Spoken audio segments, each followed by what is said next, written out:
জয় মা শ্যামসুন্দরী। আপনারা জেনেই থাকবেন মাকে কলকাতার জীবন্ত কালী বলা হয়।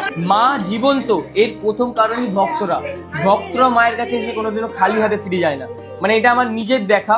প্রথম একটা ভক্ত অনেক কান্নাকাটি করে আসছে, দ্বিতীয় দিনও যখনই আসছে ওর মুখে মধুর হাসি, মানে মা ওনার অবশ্যই আশা পূর্ণ করছেন। আর মাকে এখানে 5 বছরের বাচ্চা মেয়ে হিসাবে পুজো করা হয়। এর পেছনে একটি ঘটনা আছে। মায়ের পুরোহিত মহালয়ার পুণ্যলগ্নে মায়ের জন্য বাজার করতে গেছিলেন। এবার বাজার করতে গিয়ে দেখেন একটা ছোট্ট 5 বছরের বাচ্চা মেয়ে পুরো মা কালীর মতন সেজে সবার কাছে ভিক্ষা চাইছে। ভিক্ষা চাইতে আমাদের যে পুরোহিত বাজার করছিলেন তার কাছেও ভিক্ষা চাই। পুরোহিত তখন তাকে ধাক্কা মেরে ফেলে দিয়ে বলে যা কাজ করিয়ে খা। বাচ্চা মেয়েটিও তখন গা ঝাড়া দিয়ে বলে আমি যদি কাজই পেতাম তো তোর কাছে ভিক্ষা যেতে আসতাম। এই বলে বাচ্চা মেয়েটিও চলে যায়, পুরোহিতও চলে যায়। এবার মা শ্যামসুন্দরীর প্রতিটি অমাবস্যা অন্ধকারে পুজো হয়, মানে কোনো রকম লাইটের জিনিস জ্বলে না, কেবল একটি ঘিয়ের প্রদীপ।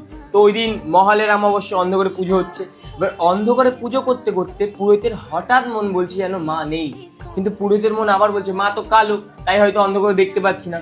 তাই পুরোহিত ঘিয়ের প্রদীপ নিয়ে মায়ের মুখের সামনে যায়, দেখে সত্যি মা নেই। আর মায়ের নিচে শিব ঠাকুর, উনিও পুরো মৃত মানুষের মতো শুয়ে আছে। এই দেখে পুরোহিত থমকে আবার কিছুক্ষণ পরেই পুরোহিতের পেছন থেকে ছুম ছুম করে নুপুরের আওয়াজ হয়, আর ধাপ করে শিবের বুকের ওপরে একজনের ডান পা পড়ে। আর যেই বাচ্চাটাকে ধাক্কা মেরে ফেলে দিয়েছিল সেই বাচ্চা মেয়ের মুখ ওই অন্ধকার থেকে বেরিয়ে আসে। আর মা তখন মানুষের কণ্ঠে বলে দেখ চাল কলেতে দিবি নামায়।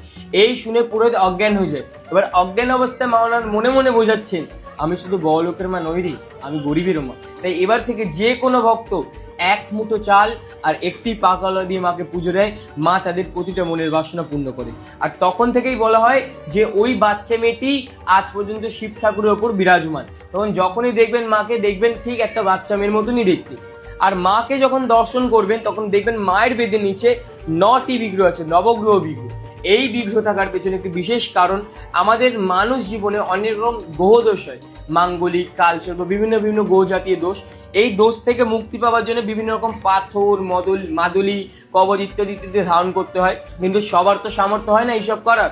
তাই মাকে যদি কোনো ভক্ত 28টি শনিবার কেবল দর্শন করতে পারে, যে কোনো গ্রহদোষ থেকে এমনি মুক্তি হয়। কোনো রকম পাথর, মাদুলি, কবচ ইত্যাদি কিছু লাগে না, কেবল মায়ের মুখমণ্ডল দর্শন করতে হয় 28টি শনিবার। তাই অবশ্যই মায়ের কাছে আসবেন, মাকে নিজের মনের বাসনা যাবেন, মা আপনাদের প্রতিটা মনের বাসনা অবশ্যই পূর্ণ করবে। জয় মা শ্যামসুন্দরী।